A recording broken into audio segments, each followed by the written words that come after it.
आपलं हार्दिक स्वागत आहे शिलूज किचनमध्ये. शिलू वेरेकर्स किचन. आज आपण करणार आहोत श्रावणातली एक खास सारस्वत पद्धतीची आमटी, बॅम्बू शूटची आमटी. याला सारस्वत लोक किल्ल म्हणतात, किल्ल. तर हे किल्ल श्रावणात मिळतं. मी गेले होते हर्सूलला.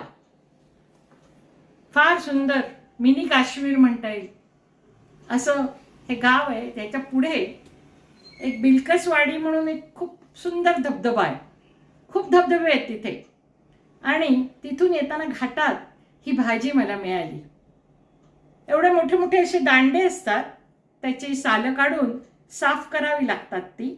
आणि मग आतला कोवळा गाभा घेऊन त्याच्यापासून ही आमटी बनवली जाते. भाजी पण बनवली जाते, लोणचं सुद्धा बनवलं जातं. अतिशय सुंदर रुचकर असं लोणचं होतं याचं.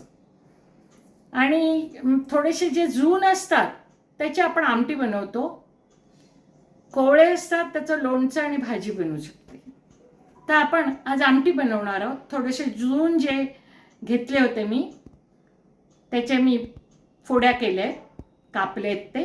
आणि हे अशा प्रकारे ते मी प्रिझर्व केलेत. हे वर्षभर राहतात. कसं तर हे कापायचं, ह्याच्यात मीठ घालायचं आणि थोडी हळद घालायची आणि पॅकबंद डब्यात, काचेच्या किंवा पॅकबंद बरणीत किंवा प्लास्टिकमध्ये पॅकबंद, जिथे हवा जाणार नाही अशा ठिकाणी ते ठेवायचं आणि फ्रीजमध्ये ठेवायचं. हे वर्षभर वापरता येतं. पण ह्याचं एक असं आहे की आपण जर पॅकबंद ठेवलं तर ते रात्रीचं आपल्याला भिजत घालावं लागतं, कारण त्याच्यात मीठ आणि हळद असते. मग ते मीठ पूर्ण निघून जावं लागतं. त्यामुळे हे रात्री आपण भिजत घालायचं आणि सकाळी याची आमटी करायची. तर हे बॅम्बू शूट्स आहेत, थोडेसे जून आहेत म्हणून मी त्या आमटीला घेतले. आणि ते मी प्रिझर्व केले होते आणल्यावर. आणि आता मी त्याची आमटी करणार आहे. हे असं मी भिजत घातले. थोडंसं तिखट घेतले, हळद घेतली. याला हळद आहे म्हणून मी थोडीशीच ह्याच्यातली वापरणार आहे. नंतर धणे 1 चमचा, 3 मिरे आणि 2 हिरव्या मिरच्या. हे चिंचेचं कोळ आहे. हे थोडं मी ह्याच्यातलं वापरणार आहे आपल्या चवीनुसार. हे खोबरं आहे आपण किसून घेतलेलं. हे माझ्या घरातले नारळ आहेत. डाळ भिजत घातली आहे थोडी तुरीची डाळ आहे, पाव वाटी थोडीशी, आणि मुगाची डाळ अशी मी भिजत घातली होती.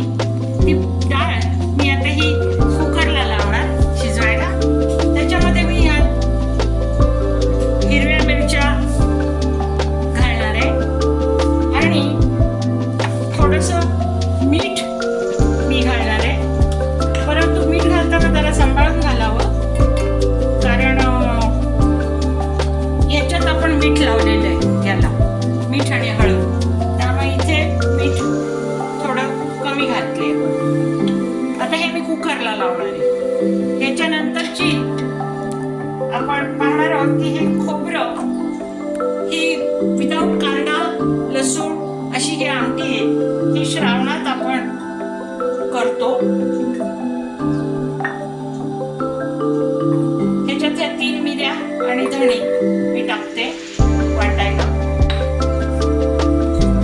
ही सगळी तिखट मी टाकते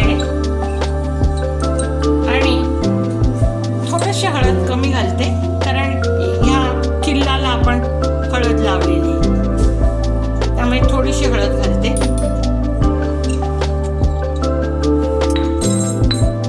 याच्यातच आपण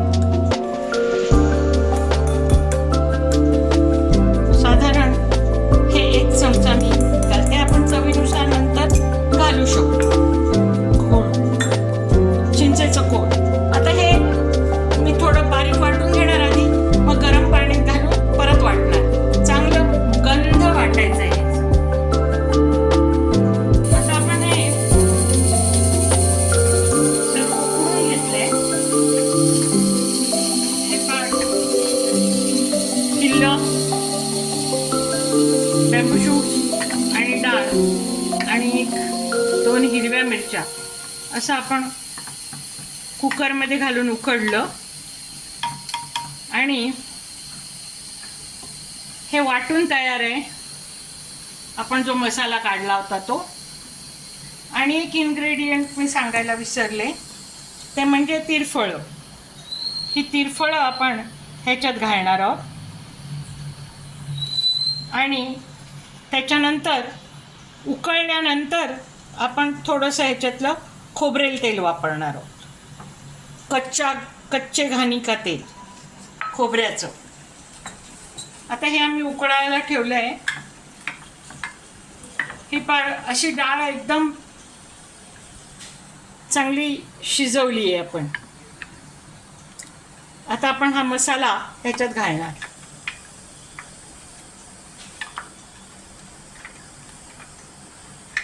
वाटलेला मसाला, धणे, मिरी, तिखट आणि हळद आणि चिंच असा हा मसाला आपण ह्याच्यात घातला. हे बॅम्बू शूट जेव्हा शिजत होते तेव्हा त्याला अतिशय सुंदर असा वास येत होता. एकदम छान वास येत होता शिजल्याचा. लगेच कळलं कुकरमध्ये ते शिजत आले म्हणून.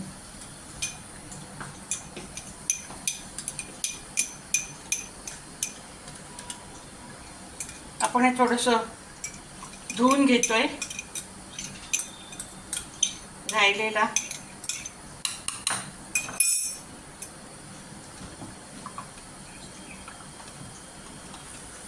गॅस थोडा मोठा केलाय मी, उकळी यावी म्हणून.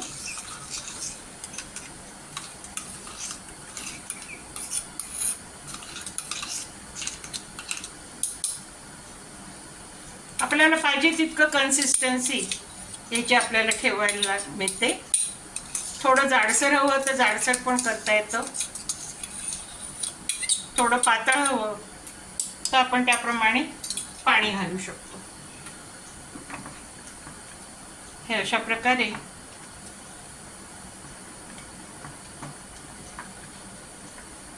आपण ह्याची उकळ काढतोय आता.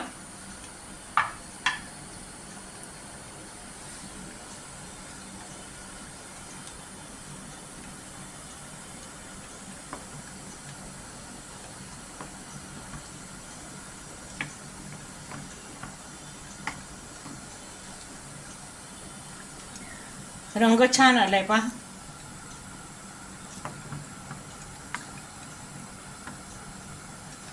हे उकळ काढली, उकळायला लागलाय.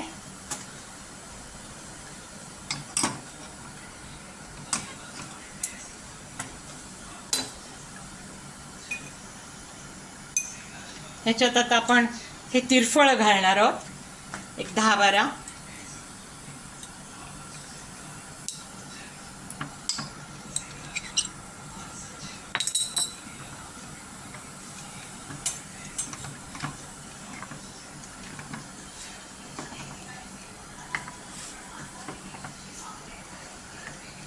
थोडं उकळू देऊया.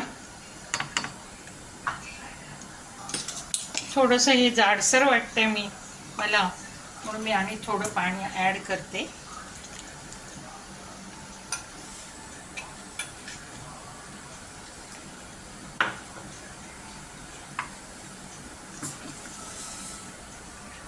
माझ्या मैत्रिणींचा फार आग्रह चालला होता की तू ते बॅम्बू शूट्स घेतले तर त्याचं काय करणार ते आम्हाला दाखव, म्हणून हे तातडीने मी केले.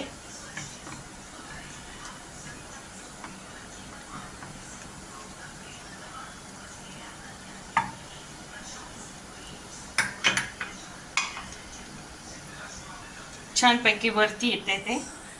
आता मी ह्याच्यात खोबरेल तेल ॲड करणार आहे. आपण पाहिजे तर मोजून घेऊया.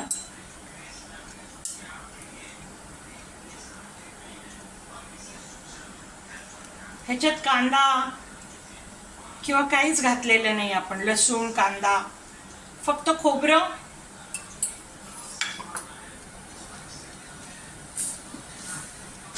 आणि खोबरेल तेल खोबरेल तेलाचा खूप छान स्वाद ह्या आमटीला येतो.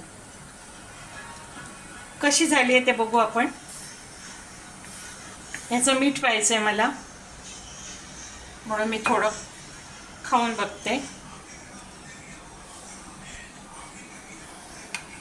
थोडंसं अजून उकळायला ठेवलंय.